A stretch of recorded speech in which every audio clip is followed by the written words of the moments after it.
Good morning, everyone. Allison Carlson here to chat with you about health, nutrition, chiropractic, exercise, whatever questions you have. So it's right after Christmas break. People have started, or the kids have started to go back to school. Sports or practices at least are back in session around here, and a common conversation that I had yesterday in the office was the soreness, the aches and things about a lot of my patients, the kids that are coming in. They've taken a break for maybe 2 weeks, maybe even a little bit longer, and then they go back to practice and their coaches are basically acting like they haven't skipped a beat, right? And if your kids are anything like my kids, Glenn didn't play soccer over the winter break. I mean, we got like 5 inches of snow, right? But he did run on the treadmill. So we need to ease back into things, right? When, if you're maybe a weekend warrior, you don't work out regularly. Hey, Dr. Pete, good to see you this morning.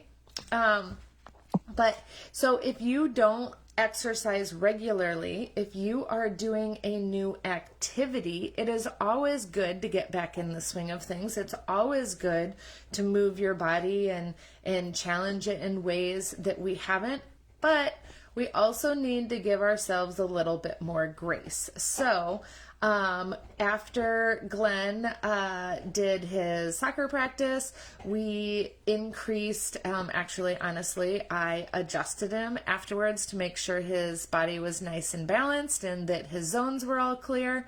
And then I made sure that we increase that water intake because we build lactic acid when we're exercising and we want to flush that through the system as best as possible. And then we really focused on him getting rest. So basically, I'm telling you, we focused on his body moving the way that it's supposed to and being balanced. Nutritionally, we need to pay attention when we're increasing those workloads so our body can take those nutrients from those good foods and help replenish us. Made sure that we rested so that his body could heal and repair the way that it's supposed to. And your body's made up 70% of water. So we increased that water intake. All these things were just allowing the body to do what it is designed to and what it is supposed to do. So Glenn is 13. We focus on these things a little bit more than the younger kids, but I'm not going to lie. Isaac had basketball practice last night, and it's funny so Isaac is our third kid, and when you can see that the conversations that we have with the older kids, what they want to be a part of. So he got home from practice, he walked in the door and he was like, I need water, right? I need to eat a healthy dinner, right? Because I just worked out. So when it's a common conversation in your house, it's not as hard to get those kids to do it, I think, because they want to model what their older siblings can do. So anyone, if you took a little bit of a break off of work. So, hi, Fran.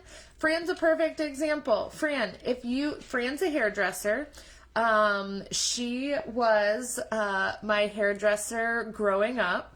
And when I was in college, she was like the hairdresser that when I was in college, I went home to get my hair cut because she's so awesome. Thankfully, when I was in chiropractic school, I was back local to her, so I could keep getting my hair done there. So hairdressers, I know I started this conversation with athletes, but hairdressers, they're on their feet all day long and their arms are up like this and they're holding scissors, they're holding hair dryers, curling irons. So even though those things don't weigh a lot, you're holding them far away from your center of gravity. So the perception in our body is that they're heavier. If she takes a week off of work and comes back, there's going to be a little bit of a growing pains for those first couple of days. So make sure that you take good care of yourself so that you can help and support those others around you that really depend on you. So love you guys. Thanks for listening. Share with others. And remember, this week, give yourself a little bit of grace. We're all getting back into the swing of things. Take care.